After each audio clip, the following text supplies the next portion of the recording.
የይፍቱ ስራ እንግዲህ ለሰው ጉድጓድ እቆፍራለሁ ብላ ለራሷ ጉድጓዷን ስትቆፍር ነበረ። የሚገርም ነው። ያቺ ሽምድምድ እንደዚህ ቆማ እየሄደችማ እኔ አርፌ አልቀመጥም። ስለዚህ አሁንም የሆነ ነገር ማድረግ አለብኝ። ቆማ ከመሄዷ በፊት በእርግጥም አሁን ላይ እየተራመደች ነው፣ ግን ደግሞ ስትራመድ የነበረችው ተመልሳ እንድትወድቅ ነው የምፈልገው በማለት መድኃኒት አዛ ያችን ባለ መድኃኒት ሰሪዋ ደግሞ እኔ ብዙ ጊዜ የምሰጣቸው ሰዎች በጣም ታመው ነው የሚቀሩ፣ ምንም አይድኑም። የኔ መድኃኒት በጣም ኃይለኛና ጠንካራ ነው። ስለዚህ ከህብስት ላይ ለምን እንዳልሰራ እኔ አላውቅም። ምናልባት እንግዲህ ሰው ሊመርጥ ይችላል ብላታለች። እናም ይፍቱ ስራ ደግሞ በዚህ በጣም ተናዳ የኔን ብርማ እንደበላሻት አትቀሪም።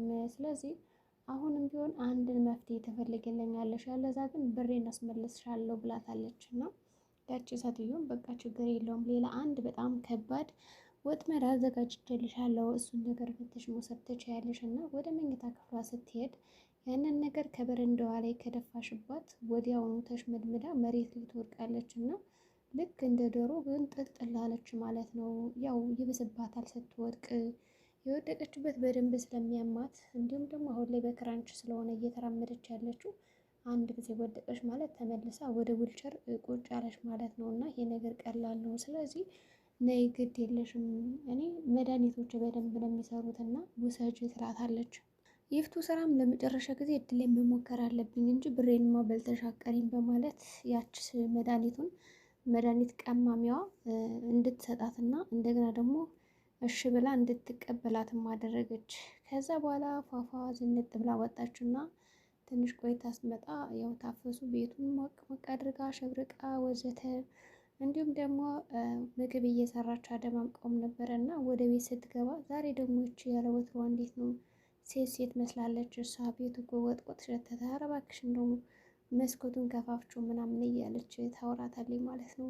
አጅሬት ታፈሱ ደግሞ ስትጠራ እንደ ወትሮ ውጭ ብላ ነው የመጣችውና አቤት እትዬ የስትላት፣ እንዴ አንቺ እኮ እግርሽ ከሰራ ጭንቅላትሽ አይሰራም ማለት ነው፣ ጭንቅላትሽ ካልሰራ ደግሞ እግርሽ ዛሬ ማን ሊሞት ነው እንደው ሩጠሽ የመጣሽው? በአንድ ጊዜ እኮ ነው አቤት ያልሽ ትላታለች። እንደተለመደው የስድብ ናዳዋን ካወረደችም በኋላ ምን ላድርግ ብለሽ ነው? በቃ መጣሽኝ አይደል? እኔማ እኮ ወጉ ነው ብዬ ነው ሩጬ መምጣቴ። ያው ግን ሩጬ ብመጣም ስድቡ አልቀረልኝም ትላታለች። ለማንኛውም መልስ አመልሽልኝ፣ አሁን ይሽ ቀጥ ብለሽ ወደ ስራሽ ትባልና ወደ ስራዋ ትሄዳለች። እና ግን እንደው ምግቡን እየሰጠሻት ነው ወደዚች ልጅ እንዴት ነው ልትራመድ የቻለችው በማለት ጠየቀቻት። እና እትዬ እኔ አንቺ እንደምትይኝ እያደረግኩ ነው ምግቡን የምሰጣት እንጂ ሌላ ያደረግኩት ነገር የለም ትላታለች። በሌላ በኩል ባሏና ሄርሜላ ያው ይገናኙ እንደነበር ካወቀችም በኋላ በጣም ተረብሻ እንዲሁም አኩርፋ በዚህ ሰዓት ማንም ሰው የሚታመን የለም እያለች እየጠረጠረች እና ለራሷም እያወራችም ነበረ። ባለቤቷም ቆይ ይፍቱ ምን አስበሽ ነው? ሰሞኑን ደህና አይደለሽም፣ ምንድን ነው ነገርሽ?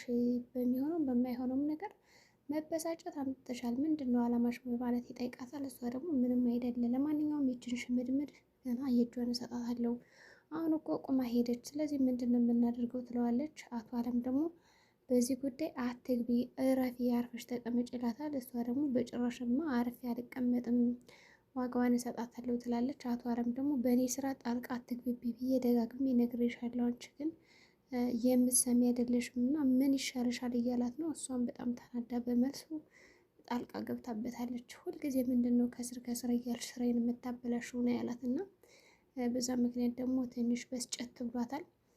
ለማንኛውም እኔ በጣም ጥሩ እቅድ አለኝ።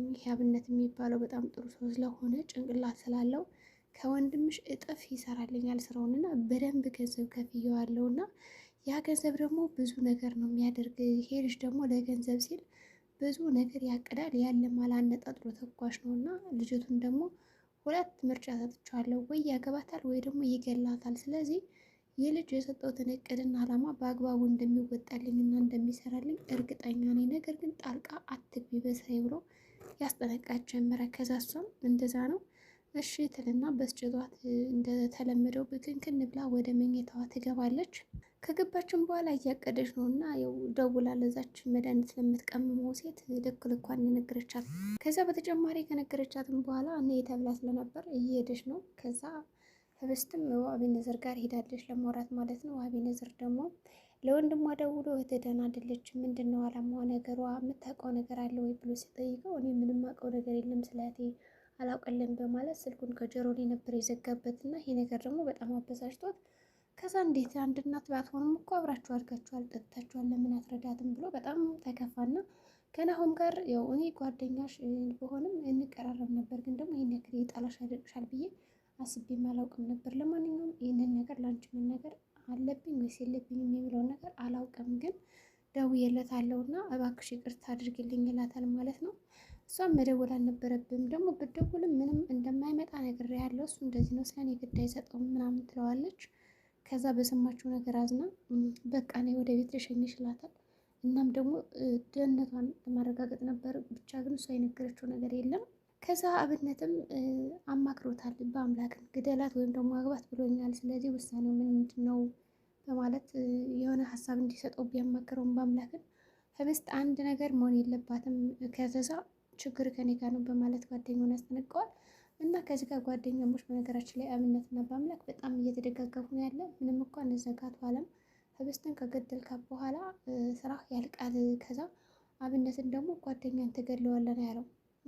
ከዛ አሁን አብነት ጓደኛውን ቢገለው በእርግጠኝነት ደግሞ በአምላክንም አንድ የሚያስገድለው ሰው ሊቀጥር ይችላል እና በዚህ ውሳኔያቸው አልተደናገጡም። ምክንያቱም አቶ አለም ሰው መግደል ወይም ደግሞ ወንጀሉ ለመጀመሪያ ጊዜ እየሰራው አይደለም።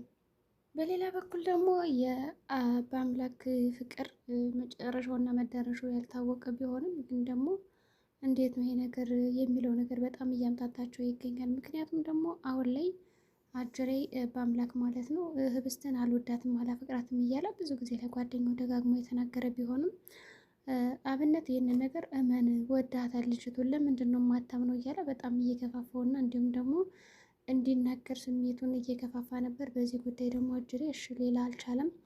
ይህም በዋነኝነት የተለያዩ ምክንያቶችን ሊያመጣበት ይችላል ብዬ አስባለሁ። እንደገና ደግሞ ከአቤነዘር ጋር ሲያያት ራሱ በጣም በቅናት እያበደና እየተቃጠለ ነው ያለ። ይህንን ነገር ለማስቆም አብነት የተቻለውን ነገር እያደረገ ነው። ልጅቷን የምትወዳት ከሆነ ለምን አታገባትም የሚል ጥያቄ ሁላ ቢሰጠውም ግን ደግሞ በአምላክ እኔ አልወዳትም የሚል ነገር ላይ ገግሞ ነው ያለው። ይሄ ነገር እስከ መጨረሻው ምን እንደሚሆን አይታወቅም እና አሁን የአቶ አለምን ስራ መስራት አለብኝ፣ መፈጸም አለብኝ፣ ነገሩ የዓለም ጉዳይ ነው በማለት ያው ከታፈሱ ጋር እያወሩን በነበረበት አጋጣሚ ታፈሱ አጅሬን በጣም የፈለገችው ይመስላል። ምክንያቱም ሲያወሩም ሲቀላለዱም እንደገና ደግሞ እውነትም ይሄ ነገር እውነት ነው፣ ምን አይነት ቆንጆዬ ልጅ አገኘው እስከ ዛሬ የት ነበረ? በጠዋቱ እየመጣ ልቤን እየሰረቀው ነው ምናምን እያለችም ነበረ። እንደገና ደግሞ ከበአምላክ ጋር ስታወራ ራሱ ምን አዲስ ነገር አለ ስለ መድኃኒቱ ጉዳይ ብሎ ሲጠይቃት ያችን ምትየም ንገሬ ትለኛለች፣ አንተም ንገሬ ትለኛለች፣ ስለዚህ እኔ ከስንቱ ልሁን እያለች በጣም ስታወረው እንዲሁም ደግሞ ስትጨነቅም ነበረ። ለማንኛውም ቀልብሽን አይውሰደው ይሄ ልጅ፣ የሚያስፈልግሽን ነገር ወስኜ ወደዛ ትንተባተብ እያለ ሀሳብ ይሰጣትም ነበር እና በዛ ጉዳይ ለመስማማት የተቻላትን ነገር እያደረገች ነው። ስለዚህ አሁን በአምላክም በጣም ገብቶታል። አቶ አለም ጋር ሲነጋገር ይኸውልህ ጉዳዩን ከአንተ በላይ ለሚያስፈልግ ሰው ቀኝ እጅ አድርጌ ሰጥቼዋለሁ እና እንደሚገላትና ስራው እንደሚሰራልኝ እርግጠኛ ነኝ። አንተ ደግሞ እየተከታተልክ ይህ ልጅ ምን እንደሚሰራ ታደርጋለህ እና ገንዘቡ ደግሞ በጣም አስፈላጊ ነው የሰጠሁት በእርግጠኝነት ለገንዘብ ስልና ደግሞ ጭንቅላት ያለው ልጅ ስለሆነ ይሰራልኛል። ስለዚህ ስራውን ከጨረሰ በኋላ አንተ ደግሞ ተገላግለዋለህ ይለዋል። ከዛ እሺ ነው ያለው። በእርግጥ መጀመሪያ አብነትና በአምላክ ህይወት ተመካክረዋል። ስለዚህ እኔ ወደ አቶ አለም መሄድ ያለብኝ በእርግጠኝነት የሆነ ሀሳብና መላ ፍንጭ ልናገኝ እንችላለን፣ እንዴት አድርገን ህይወታችን የምናተርፍበትን የሚለውን ነገር ለመመካከር ነበር የሄዱና አሁን በአምላክ መንገድ ያገኘ ይመስለኛል። እና ደግሞ በአምላክም አጅሬም ጓደኛው የሆነ መፍትሄ እየፈለጉ ነው። ግን ደግሞ ይሄ መፍትሄው ተሎ እንደማይሳካ ለአቶ አለም ማሳወቁ በጣም ጥሩ ነው። ምክንያቱም ብዙ ጊዜ እንዲወስድ ያደርገዋል ማለት ነው። ከዛ አብነትም ያለውን ጊዜ ገና ነው አልደረስም እያለ ፈልጎ ሀሳብ ሊመጣለት ይችላል። በእርግጥም በአምላክ ሲናገር ምንድን ነው ያለው? ጊዜ አለን ግን ደግሞ ሀሳብ ነው የሌለም ብሎታል። ስለዚህ ሀሳብ እንዴት አድርገው ሊያተርፏት ይችላሉ? አቤነዘርም እንግዲህ በጥፊ ተመቷል፣ ጥርሱም ወልቋል። አብነትም ጥርስ በተወደደበትማ የሰውን ጥርስ አታርግፍ ኳስ በመሬት እያለ ጓደኛውን ለመገላገል ሞክሯል። ግን አጀሬ በቀናት ደግሞ ተንደርድሮ ለምን አየው ካፌ ውስጥ ከህብስት ጋር በሚል ሰበብ ደብድቦታል ማለት ነው። ይሄ ደግሞ በጣም ህብስትን እያናደዳን ነበር። ዝም በይ ይላታል፣ አታውሪ ይላታል። ለምንድነው እስከዛሬ ቆይተው ለምን መጡ?